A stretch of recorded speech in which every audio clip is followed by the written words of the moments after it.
லாவண்யா வந்து அபி வந்து இந்த ப்ராஜெக்ட்டை வந்து கரெக்டாக வந்து பண்ணக்கூடாது அப்படின்னு சொல்லிட்டு முடிவு பண்ணுறாங்க. அதன்படி அபிக்கு வந்து தப்பு தப்பாக எழுதி வந்து என்ன பண்ணுறாங்க, வேற ஒரு ப்ராஜெக்ட் பற்றி பேசுறதுக்காக கொடுத்துட்றாங்க. அபியும் அதை பேசுகிறாங்க. அப்போ கரெக்டாக வந்து நீங்கள் பேசுகிறது வேற வந்து சம்மந்தப்பட்டதாக இருக்குது, நீங்கள் சம்மந்தப்பட்டதா இது சம்மந்தப்பட்டதா இல்லை அப்படின்ற மாதிரி சொல்கிறாங்க. அவங்க இங்கிலீஷில் பேசுகிறது அபி வந்து புரிஞ்சுக்கிறாங்க. அப்போ இந்த லாவண்யா தான் ஏதோ பண்ணியிருக்கா அப்படின்னு சொல்லிட்டு, சரிங்க நான் தமிழே பேசலாமான்னு கேட்குறாங்க. பேசுங்க ஒன்றும் பிரச்சனை இல்லை அப்படின்னோன்னா தமிழே பேசி வந்து அழகாக வந்து டிசைன் பற்றிலாம் அவ்வளோ அழகாக வந்து எக்ஸ்பிளைன் பண்ணுறாங்க நம்ம அபி. அதை கேட்டு வந்து அப்படியே மெய்மறந்து போகிறார் ராகவ். அப்படியே அபியே பார்த்துட்ருக்காரு. இதெல்லாம் பார்த்து லாவணி அவ்வளோ தாங்கிய முடியல, செம்ம காண்டாகிறாங்க. வந்தவங்க எல்லாம் வந்து ரொம்ப இம்ப்ரெஸ் ஆகிடுறாங்க.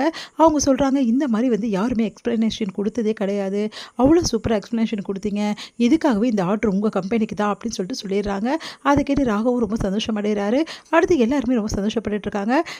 அங்கே இருக்க வந்து ஆஃபீஸ் ஸ்டாஃப் எல்லாரையும் கூப்பிட்டு இந்த மாதிரி இந்த ஆர்டர் நம்மளுக்கு கிடச்சிச்சு அப்படின்னு சொல்லிட்டு ரொம்ப சந்தோஷமாக வந்து ராகவ் வந்து சொல்கிறாரு.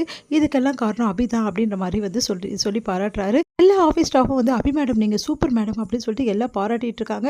இதெல்லாம் பார்த்து லாவணியா செம கடுப்பாகிறாங்க. பார்த்து டென்ஷன் ஆகி அவங்களோட அந்த கேபினில் போய் உட்காடுறாங்க. இதை பார்த்து அபி வந்து என்ன பண்ணுறாங்க, லாவணியை எதை டீஸ் பண்ணணும் அப்படின்னு சொல்லிட்டு முடிவு பண்ணி லாவணியா கிட்ட வர, மேடம் எப்படியாவது வந்து என்னை ஒரு வழி பண்ணணும் அப்படின்னு சொல்லிட்டு தப்பாக எழுதி கொடுத்துருக்கீங்க, அதையும் நான் வாசிக்க ஆரம்பிச்சிட்டேன்.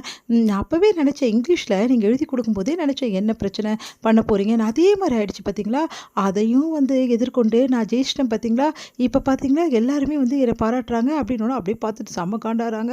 லாவணி என்ன ஒரு ப்ராஜெக்ட் எடுத்துட்டீங்கன்னா நீ பெரிய ஆளா அப்படின்றாங்க. சரி நீங்கள் எடுத்து காமிக்க வேண்டியதானே அப்படின்னு அப்படியே பார்த்து டென்ஷன் ஆகிறாங்க. உடனே வந்து அபி அப்படின்னு சொல்லிட்டு ராகவ் கூப்பிட்றாரு. சரி உங்ககிட்ட பேசி எதுக்கு டைம் வேஸ்ட் பண்ணணும், நீங்கள் இப்படியே முயற்சி பண்ணிட்டு இருக்கீங்க, அது எனக்கு எப்போவுமே சக்ஸஸாக தான் அமையும், நான் வரேன், அவர் என்னை கூப்பிட்றாருல அப்படின்னு சொல்லிட்டு அப்படியே வந்து நக்கலாக போகிறாங்க. இதை பார்த்து லாவணியாவுக்கு செம்ம காண்டாக இருக்குது. அங்கே இருக்க பேப்பர்ஸ் எல்லாம் தூக்கி எறிகிறாங்க. செம்ம டென்ஷன் ஆகிறாங்க.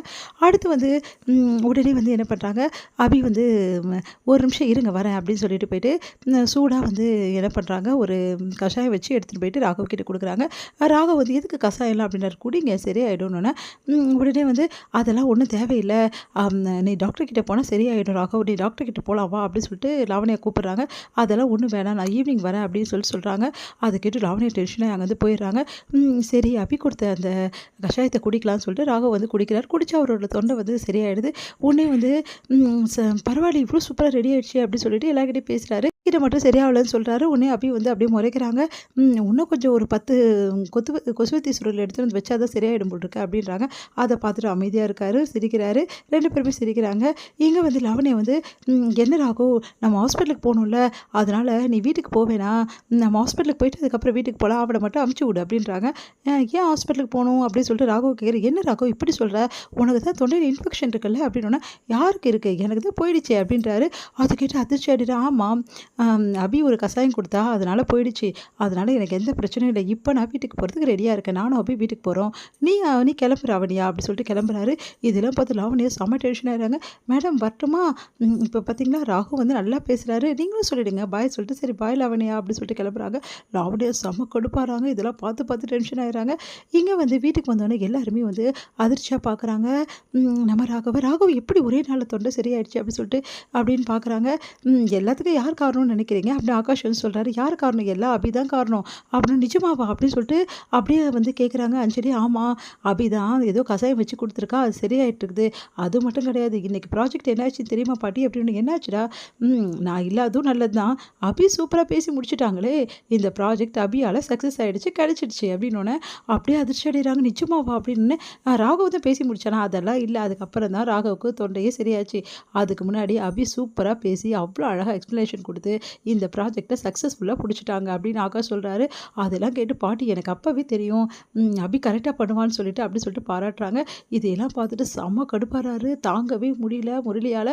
முரளி வந்து இப்படி நடந்துருச்சு, அபியும் ராகவும் ஒன்றாயிடுவாங்க போட்டிருக்கு, 2 பேரும் ஒன்றா போயிட்டு வராங்க, அதுவும் வந்து அபி வந்து ராகவும் சிரிச்ச முகமாக இருக்காங்க, 2 பேரும் இப்போது சண்டை கோழியாக இருந்தால் தானே நம்மளுக்கு செட் ஆகும், இப்போ என்ன பண்ணுறது, ஏதாவது பண்ணி மறுபடியும் உங்களுக்குள்ளே சண்டை முட்டி விடணுமே அப்படின்னு சொல்லிட்டு அப்படியே யோசிச்சுட்டே இருக்கார் முரளி.